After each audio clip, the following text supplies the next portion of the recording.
आज हम फिर से चर्चा कर रहे हैं नीट परीक्षा को लेकर, क्योंकि लगातार कई राज्यों से तार जोड़ रहे हैं। लगातार इस पूरे मामले को लेकर बड़ी कार्रवाई हो रही है और अब सीबीआई के हवाले चूंकि कर दिया गया है, केंद्र ने सीबीआई को जांच अब ये सौंप दी है, तो उसको लेकर कहां कहां क्या कुछ कार्रवाई हो रही है, सब पर हम बात कर रहे हैं। तमाम मेहमान हमारे साथ जुड़े हुए हैं, लेकिन सीधे हम चलते हैं हमारी संवाददाता मनीषा लड्डा के पास, जहां पर एक परिवार मौजूद है, स्टूडेंट्स मौजूद हैं जो कि बता रहे हैं कि वो री नीट एग्जाम नहीं चाहते। मनीषा, यहां पर आप लगातार सुन भी रही होंगी जो हमारे साथ गेस्ट मौजूद है वो क्या कह रहे हैं कि क्यों जरूरी है रीनीट, क्योंकि ये पता कर पाना बड़ा मुश्किल है कि किन बच्चों के पास मेरिट था, वो मेरिट के हिसाब से उन्हें नंबर मिले हैं, किन को ग्रेस की वजह से मिल गए हैं, या फिर जो डिजर्विंग नहीं है उन्हें मार्क्स मिल गए हैं। जो वहां पेरेंट्स है, जरा उनसे बात करिए और उनसे यही सवाल करिए कि माना आपके बच्चों को अच्छे मार्क्स आए हैं, लेकिन कई ऐसे बच्चे हैं जिनको मेरिट नहीं है, उनको भी अच्छे मार्क्स आ गए हैं, तो ऐसे में तो बड़ा मुश्किल है ना। फिर कई लोगों को सही कॉलेजेस नहीं मिल पाएंगे, तमाम तरह की चीजें। तो अगर फिर से री एग्जाम हो ही जाए तो दिक्कत क्या?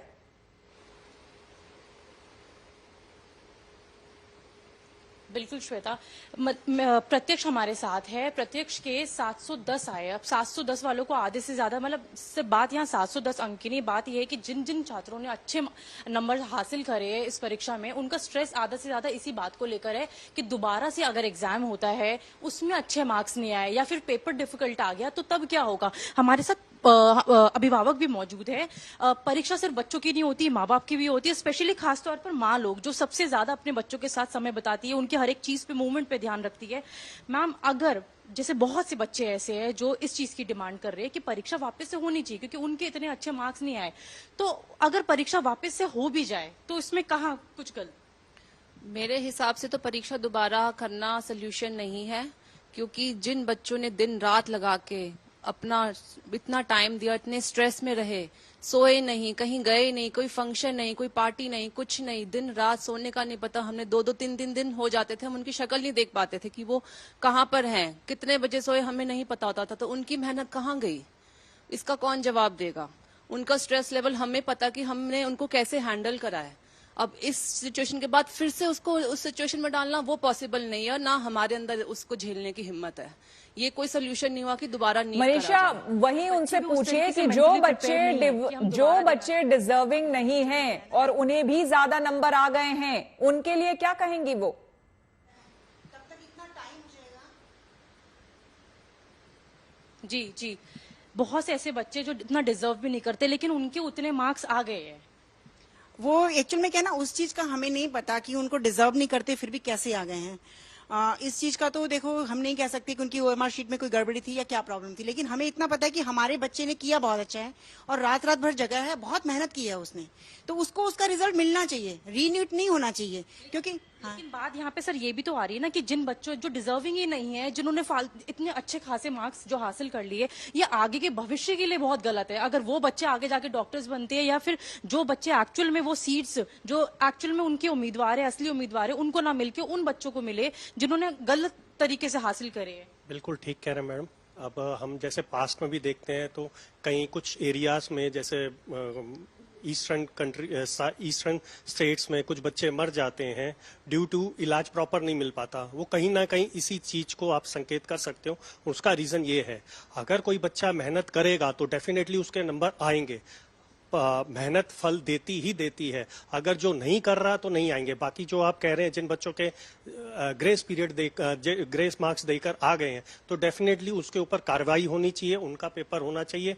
सब बच्चों का नहीं होना चाहिए, सिर्फ उन्हीं का होना चाहिए जिनके ऊपर वो डाउटफुल है। बिल्कुल। AK जैन साहब हमारे साथ मेहमान बने हुए हैं तमाम।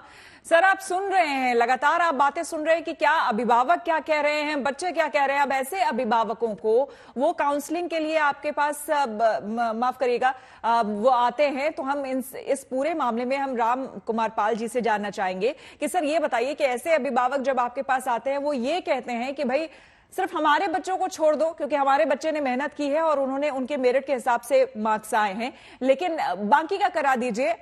तो इसको कैसे बाइफरकेट किया जाए, इसको तो समझना बड़ा मुश्किल है। यही तो सबसे बड़ी समस्या है। नहीं, वाकई बड़ा मुश्किल काम है ये। और जिस तरह से अभी जैन साहब ने बताया, तो हम लोग सुझाव ही दे रहे हैं, और ये रीनीट की मांग करने वाले बच्चों के साथ क्या न्याय करेंगे? वो असली है या नकली है? अगर वो असली है तो ये तो मुझे संपन्न परिवार के लग रहे हैं, लेकिन जो सड़कों पे है तो किस किस परिवार के कैसे कैसे लोग हैं। तो इसका एक ही उपाय है, सरकार ने किया, सबका रीमेड ही उपाय है। और विपक्ष देखिए गुमराह कर रहा है।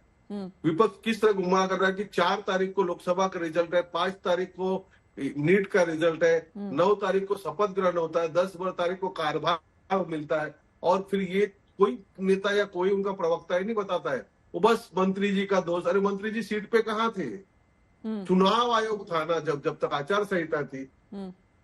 ये राजनीति न होते हुए जो भी चुने हुए प्रतिनिधि अपने अपने क्षेत्र में मीटिंग लगाकर इन बच्चों को इनको समझाए, और री एग्जाम ही उपाय है। और री एग्जाम में भी ऑनलाइन अगर सरकार एग्जाम करा सकती है तो ये प्रिंट का झंझट खत्म होगा, तब जाके कोई इसका उपाय निकल पाएगा। तो क्या ये फुल प्रूफ एक तरह से हो सकता है, इसके बारे में भी हम जानेंगे। लेकिन आशुतोष जी हमारे साथ बने हुए हैं जो कि एडवोकेट हैं सुप्रीम कोर्ट में। सर ये बताइए, हमारे यहाँ अब देखिए, जबकि उत्तर प्रदेश की मैंने जैसे कि बात की, और वहां की सरकार ने भी, अब योगी सरकार ने भी कड़ा कदम उठाया है, कई तरह के कानून, सख्त कानून बनाए हैं और आगे इंप्लीमेंट कराने की बात हो रही है। लेकिन अभी तक इस तरह की घटनाओं को लेकर, चूंकि हम लंबे समय से सुन रहे हैं, बिहार हो, उत्तर प्रदेश हो, अलग अलग राज्य हो, पेपर लीक की घटनाएं सामने आ रही हैं, अभी तक हमारे यहाँ क्या प्रावधान रहा है? देखिए, ये कुछ स्टेट्स ने इसके ऊपर कानून बनाया था। जैसे अभी रिसेंटली हमने राजस्थान में भी देखा कि कानून बनाया गया और पेपर लीक की घटनाओं पे स्ट्रिक्ट से स्ट्रिक्ट सजा की जाए, इसके लिए प्रोविजंस लाए गए। लेकिन ऐसा नहीं है, इसके अलावा भी जो हमारा इंडियन पिनल कोड है उसके अंदर भी प्रोविजंस बने हुए थे, और उस हिसाब से एफआईआर भी जो है रजिस्टर हो रहा था पहले भी, और पुलिस कार्रवाई कर रही थी। लेकिन मुझे लगता है कि इसको और इफेक्टिव वे में करने की जरूरत थी, और इसीलिए जो अभी जो है सेंट्रल गवर्नमेंट ने जो पब्लिक एग्जामिनेशंस एक्ट अभी जो लाया है 2024 का, वो हालांकि फरवरी में हम जानते हैं कि 6 फरवरी को वो जो है लोकसभा से पास हुआ, फिर बाद में 9 फरवरी को जो है वो राज्यसभा से पास हुआ, लेकिन वो इम्प्लीमेंट नहीं हुआ क्योंकि शायद बीच में इलेक्शंस वगैरह की वजह से डिले हुआ होगा। और इसको अब चूंकि इम्प्लीमेंट किया गया है, और इसमें 3 साल से लेकर के 10 साल तक का जो है पनिशमेंट प्रेस्क्राइब किया गया है, यहाँ तक कि 10 लाख से लेकर के 1 करोड़ तक का जो है फाइन भी है इसमें, इन एडिशन टू पनिशमेंट है।